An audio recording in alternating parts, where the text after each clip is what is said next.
Good evening, folks. This is Deb. So, a couple of things I want to talk about tonight before we get to our video highlight. First of all, questions came in about when Caitlin Clark's playing in the Annika this year. Because as you know, guest caddies are Sophie Cunningham and Lexi Hull. What I do know is she's playing on the 13th, which is a Wednesday, November 13th. And and I don't think there's any announcement yet about where you'll be able to see it. But last year it was streamed on the Golf Channel. But I read somewhere earlier, and I'm going to see if I can find it before I make tomorrow's video, that you would be able to see it streamed on, sorry, NBC. So I do think, like last year, they ended up televising it because Caitlin Clark was involved, and she is the Gainbridge ambassador. And I do believe it will be televised again this year. So I will keep you guys posted. I will look for that information before tomorrow night when I make my video tomorrow, and see if I can nail it down a little bit more. But I do know it is November 13th. So other questions came in about Project B, which is a basketball league that is uh, has been started and is funded by a Saudi-owned public investment fund. Alana Beard, who's a former WNBA player, is a CEO of basketball operations. A guy named Maverick Carter is a CEO of Spring Hill Entertainment. He's also involved in this. But their season will run from November 2026 through April of 2027, so it doesn't interfere with the WNBA. There'll be 6 teams. It will be a traveling road show playing tournament style circuit across various cities in Europe and Asia. So, in other words, players will come out of the playoffs in October and then hit the road right away again in November. Now, that's great. And people are talking about Nika Agwamake, this being a real threat to the WNBA. Look, let me just say this. She's 35 years old. She's played in the WNBA for 14 seasons, okay? I don't think she's trying to pressure the WNBA by doing this. I think she's taking care of herself financially. That's what I think she's doing. And I question I question all of this. I question, first of all, the Saudis love to throw money around, okay? And somewhere in my head, there's a little voice. It's telling me it's a little funny that the Saudis are interested in women's basketball in any other aspect other than to cash in. So I know that that's what this is all about. Because they certainly have a dismal human rights record. And I won't go there in any kind of depth, but it's just striking to me sometimes how these things happen. But needless to say, they teased a while ago that they had a big name WNBA player already on board, and they got one, and maybe others will follow. But now we're looking at 3 major people in the negotiating wing of the Players Association, the WNBA Players Association, who have interests in competitive leagues. Okay, she's just the latest, but we know that Stewie and and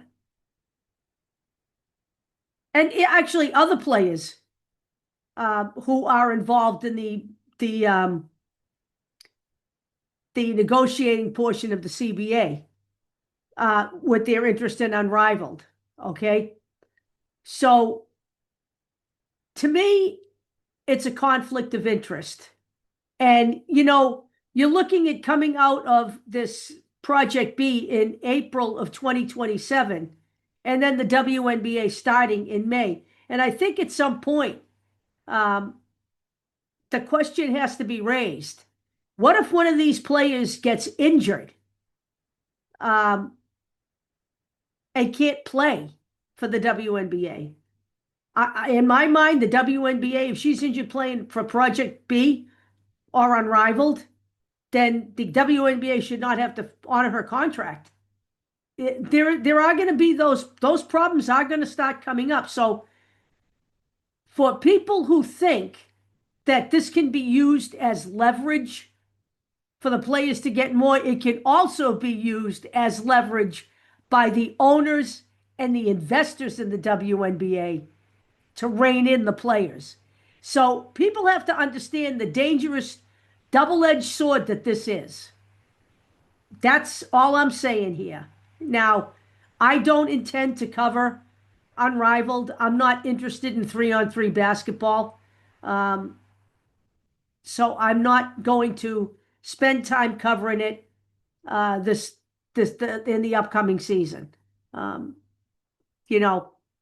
may report on the goings on, but I'm not going to cover it in depth because I simply don't watch it. It's not going to be something I'm going to spend my time watching. I'd rather watch old WNBA games that I recorded with Caitlin Clark playing than watch 3-on-3 basketball. And I'm not going to probably not going to watch Project B. I don't know where it's going to be available. I'm sure it will be available somewhere. But again, could other players follow Gumake? They could, and we'll see what happens. The Saudis like to throw their money around, and we'll see where we go from here. But in my mind right now, I don't see this as a major threat to the WNBA. I know they're paying big ass salaries. I get it. And the question is whether it's sustainable over the long term, given the fact that they're playing tournament style basketball. And to me, that's not a real league where you come out like a championship. It's more like, Olympic style basketball tournaments, not a real, just to me, it just doesn't, for me, it's not real. All right. For other people, it may be fine, but for me, it's not real. So that's where I'm going with that. That's all the information I have right now. And I will, again, keep an eye on it and dig deeper into it. So what do I have for a video tonight? It's kind of an interesting little ditty. It's a little different than what we've been watching, and it's kind of fun. So let's get into it. It's about, I don't know how many minutes long it is, but we're going to find out. Maybe 8 minutes, I guess. Let's see what we can do here.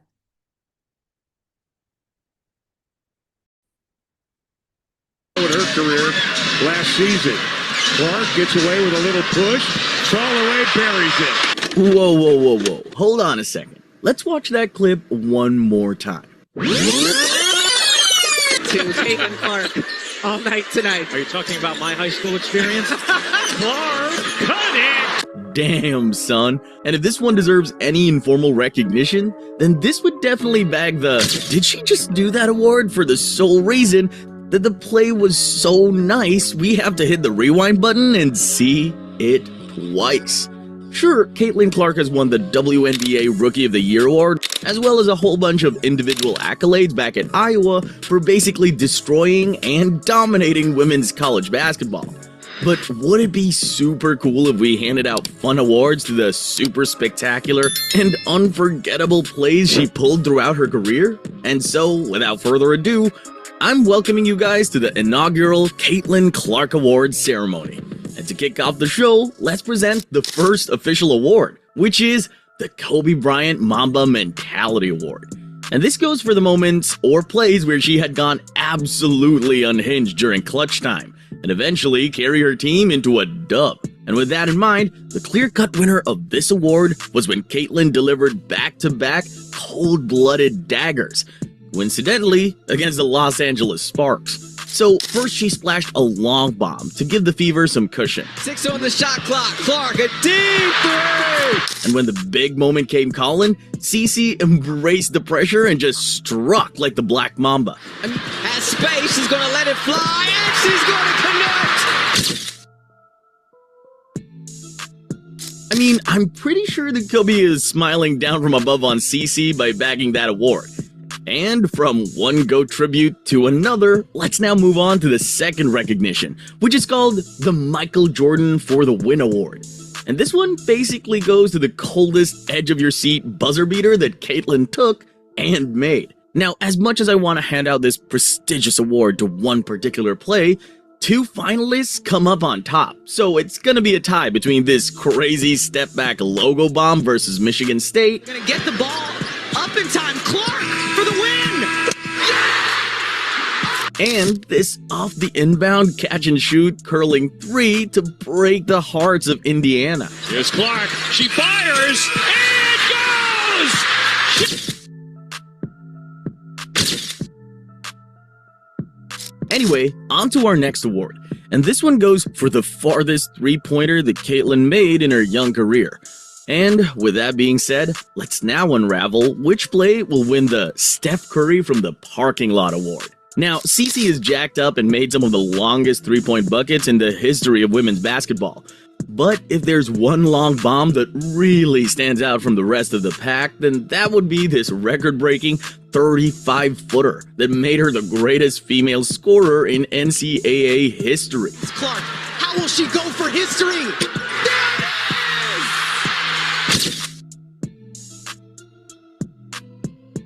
That incredible shot has indeed catapulted Caitlyn's name in the history books. But let's drop the long-range stuff for now and shift gears to the next award for the play where Caitlyn showcased her best handles and deep bag. And what better way to represent this award than by calling it the Kyrie Irving I Got the Sauce Award. There are many worthy nominees for this particular award, such as this gorgeous reverse versus the Sparks, and this dribbling clinic she pulled against the Aces. But out of all the entries, there's one play that Uncle Drew will surely like. And that's the time when she crossed up not just one, but two defenders in one possession.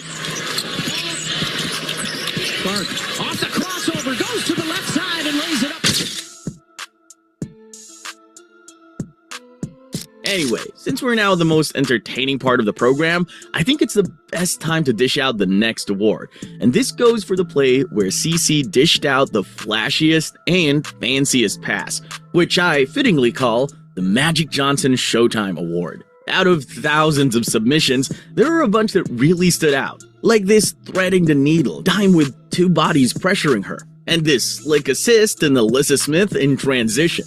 But in the end, this nasty behind-the-back pass in traffic is more than enough to take home the hardware. Clark behind the back, Sonata. Now, after relishing that Magic-esque dime, let's hand the award dedicated to his longtime rival, which is the Larry Bird Never Give Up Award, for the ultimate play that showcased Caitlyn's unbelievable resilience and hustle. And without question, the clear winner of this award was this defensive play versus the Los Angeles Sparks. Brink lobbing it inside. Hamby denied. It's 20.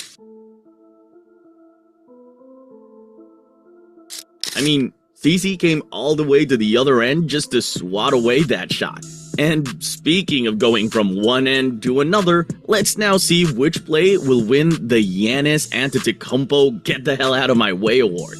A special award that highlights Caitlyn's best coast-to-coast finish. Now, fortunately, we won't be having a hard time selecting the winner, because there's only one play that embodies this award. And that's this play right here against the Atlanta Dream, where she completed this one-woman rack attack while destroying four defenders standing on her path. She weaves her way inside, cutting the foul.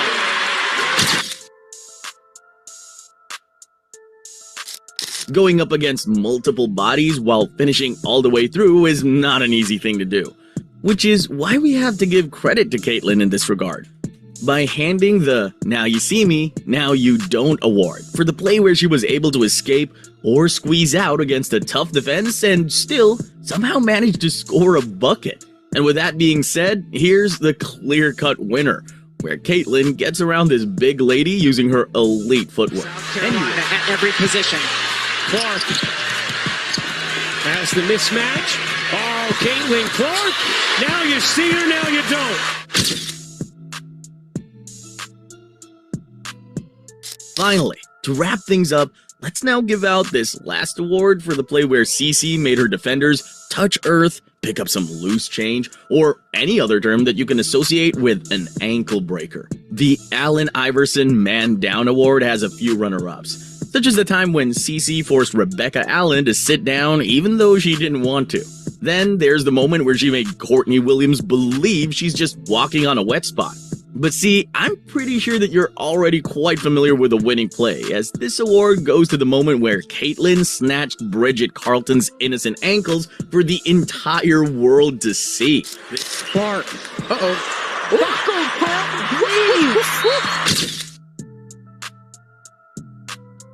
There you have it, ladies and gents. And as always, make sure to like and don't forget to subscribe.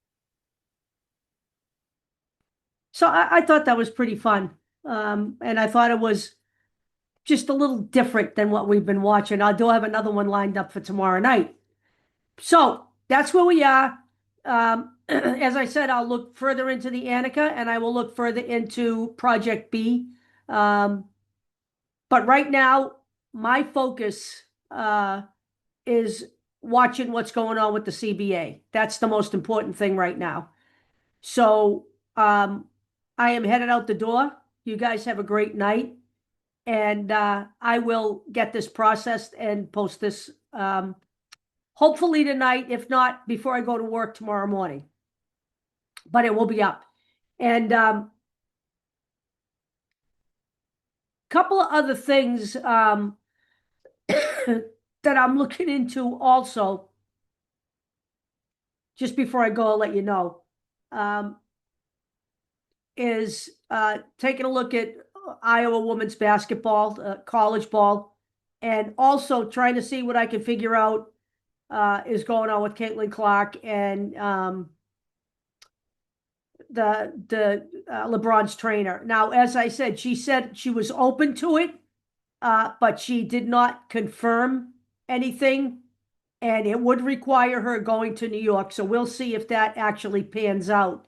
Either way,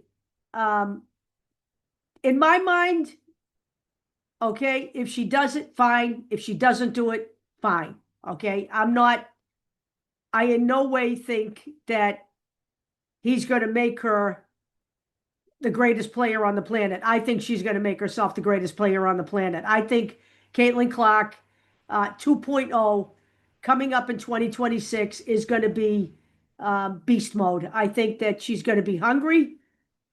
I think she's going to be looking to make up for lost time. And Caitlin Clark's going to make sure that she's ready, no matter who she's working out with. But those are the things I'm focusing on right now, and I will see you guys again tomorrow.